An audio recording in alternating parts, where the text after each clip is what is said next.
Let me give you a sneak peek into my garden. All that and more in this video.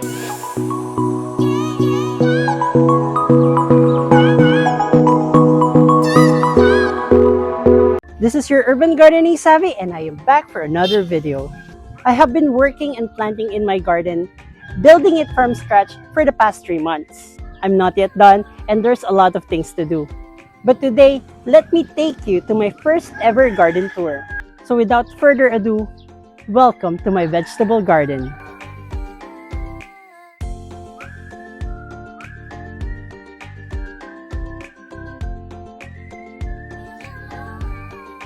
There's a lot of firsts in this garden and one of them is this corn.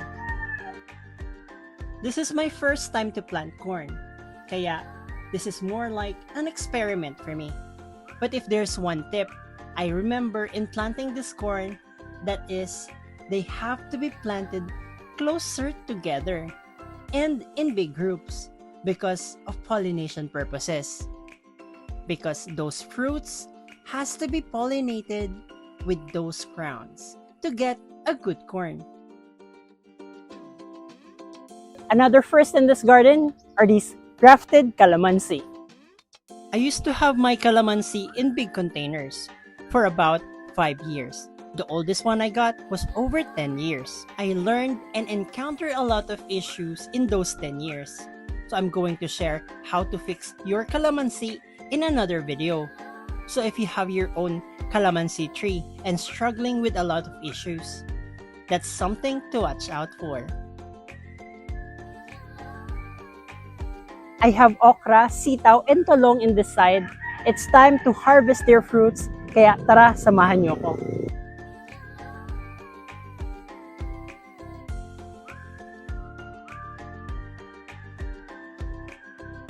For me, one of the easiest vegetable to grow in my garden is probably sitaw or string beans because it does not require much attention. You can just provide it with good soil, keep it hydrated, and you'll enjoy a good harvest. This scarlet pole sitaw is from Ramgo Seed. You can buy it online. It's highly recommended variety. Come check this out.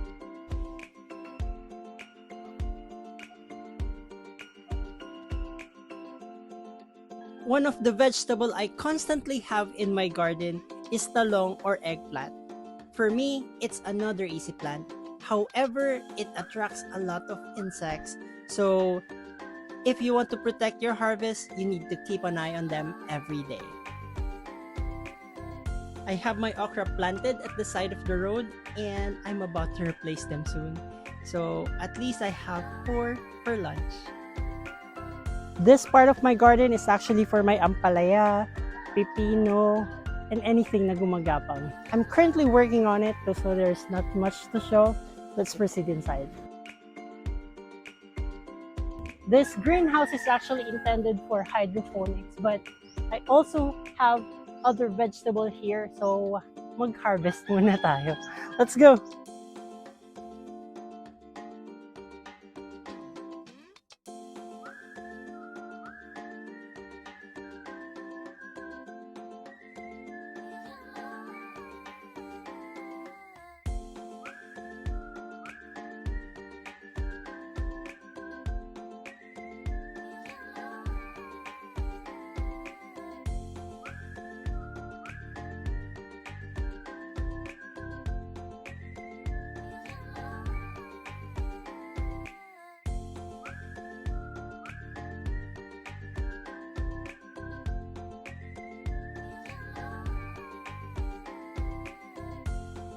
Let's go now to the second greenhouse. Tara!